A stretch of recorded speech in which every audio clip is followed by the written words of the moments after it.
nós percebemos o mundo de acordo com os nossos paradigmas. Albert Einstein nunca usou a palavra paradigma, mas Albert Einstein dizia o seguinte: os problemas importantes não podem ser resolvidos no mesmo nível de pensamento que eles foram criados. O que Einstein queria dizer com isso? Que você, para resolver problemas, às vezes, você tem que mudar o paradigma. Deixa eu lhe mostrar um paradigma em ação. Olha esse slide. 9 pontos.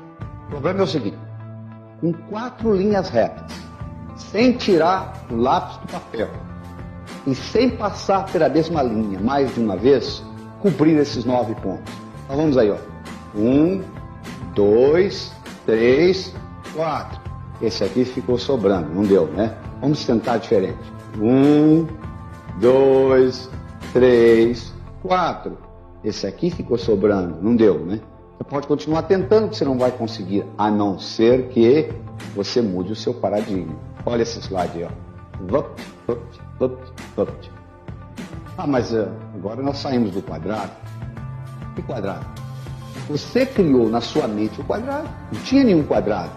No momento que você saiu do quadrado, que você criou na sua cabeça, no momento que você saiu do seu paradigma, uma coisa que era impossível passou a ser possível. Ou seja, quando você muda o paradigma, as suas possibilidades se multiplicam.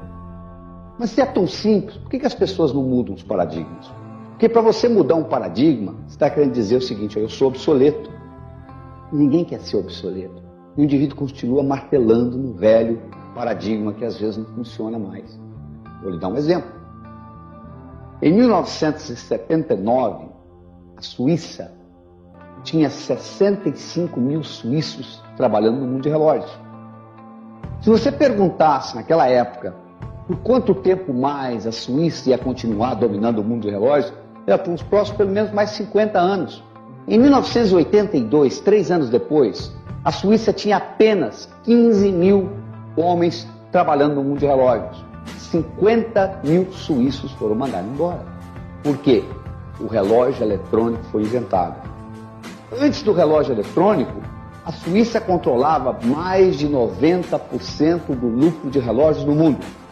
Depois do relógio eletrônico, a Suíça chegou a controlar menos de 15% do lucro de relógios no mundo. Você quer a ironia do destino? Sabe quem inventou o relógio eletrônico? Não foram os japoneses nem os americanos, foi o suíço. Mas quando ele apresentou para os diretores dele o relógio eletrônico, eles falaram: isso não é relógio, isso não tem mola mestra, isso não tem rubi, isso não dá corda, isso não pode ser chamado de relógio. Põe isso na prateleira, esquece isso. E a Seiko japonesa e o Texas Instruments americano lançaram. Houve uma mudança no paradigma de relógios. E os japoneses e americanos tomaram conta do mercado, aquele mercado que era dos suíços. Quando o relógio eletrônico foi lançado, um Patek Philippe suíço tinha uma precisão de 1/30 de segundo, 1/30 de um segundo. Sabe qual a precisão de um Casio que você compra numa feira nos Estados Unidos por $10? Tem uma precisão de 1/30.000 de um segundo. Sabe o que os suíços fizeram quando o Seiko lançou o relógio eletrônico e a Texas Instruments? Sabe o que eles fizeram? Aumentaram a precisão do Patek Philippe de 1/30 para 1/60 de segundo. O que é 1/60 comparado com 1/30.000? Nada. Mas Mark Twain tem um ditado que, na minha opinião, é um dos mais profundos. Se o único instrumento que você tem é um martelo, todo problema você pensa que é prego. Os suíços só sabiam fazer relógio mecânico. Quando foi lançado o relógio eletrônico, eles só sabiam fazer mecânico, continuaram fazendo mecânico. É aquela mesma história de quando o Henry Ford lançou nos Estados Unidos o modelo T, que era aquele modelo pretinho, aquele carrinho pretinho, na linha de montagem que saiu barato. As fábricas de carruagem fizeram o quê? Aumentaram a produtividade, fizeram a roda mais leve, colocaram em liquidação. Ninguém quer comprar uma carruagem mais. Olha esse slide, olha aí.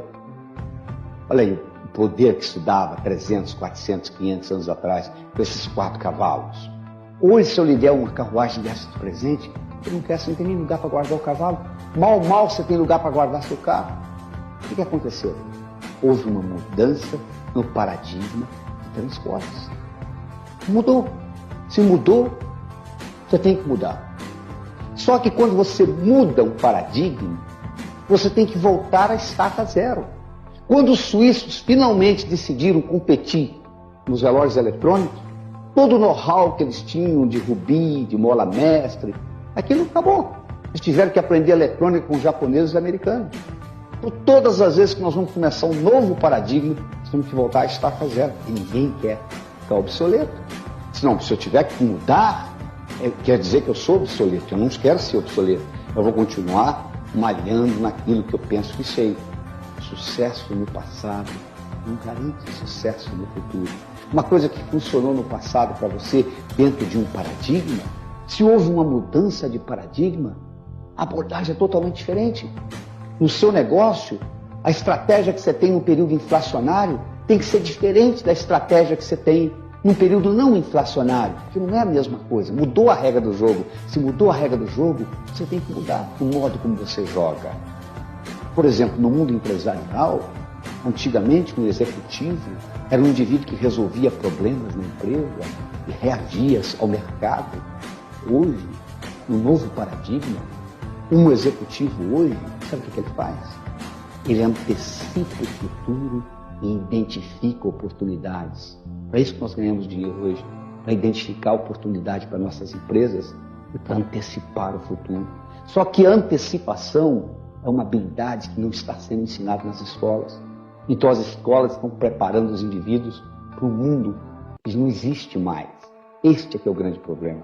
É o problema educacional, onde o indivíduo sai da faculdade, conhece todas as respostas das múltiplas escolhas. Depois que ele aprendeu todas as respostas, o mundo muda as perguntas. O segredo não é saber as respostas, e sim saber formular as perguntas. Falando em pergunta, não. Eu vou deixar uma para você aqui. Você quer ser um mudador de paradigmas? Você quer mudar o paradigma na sua vida? Uma coisa eu posso dizer, o que hoje é impossível na sua vida, é impossível baseando-se no paradigma que você vive. Se você mudar o paradigma, isso se torna possível. Então a pergunta que você tem que fazer toda manhã é a seguinte: o que é hoje impossível na minha vida, mas que se fosse possível, mudaria fundamentalmente o modo como eu vivo? Você pode fazer essa pergunta para a sua vida pessoal, ou você pode fazer essa pergunta para a sua vida profissional. O que é hoje impossível na minha vida pessoal, mas que se fosse possível, mudaria fundamentalmente o meu dia a dia? O que é hoje impossível na minha vida profissional, mas que se fosse possível, mudaria fundamentalmente o modo como eu opero na minha empresa? E respondida a primeira pergunta, eu lhe ofereço uma segunda. E se? Ou seja, e se eu fizesse isso que eu acabei de pensar? E se eu implementasse isso? Como que seria? E você começa a antecipar o futuro. E antecipação do futuro é a habilidade mais importante de agora para frente. De tudo que você aprendeu na vida, a única coisa que sobrou nesse mundo caótico que nós vivemos, onde os paradigmas mudam numa velocidade muito grande, é a sua habilidade de aprender mais rápido. Aprender a identificar e perceber as mudanças do paradigma e mudar com elas. Não tem outro jeito.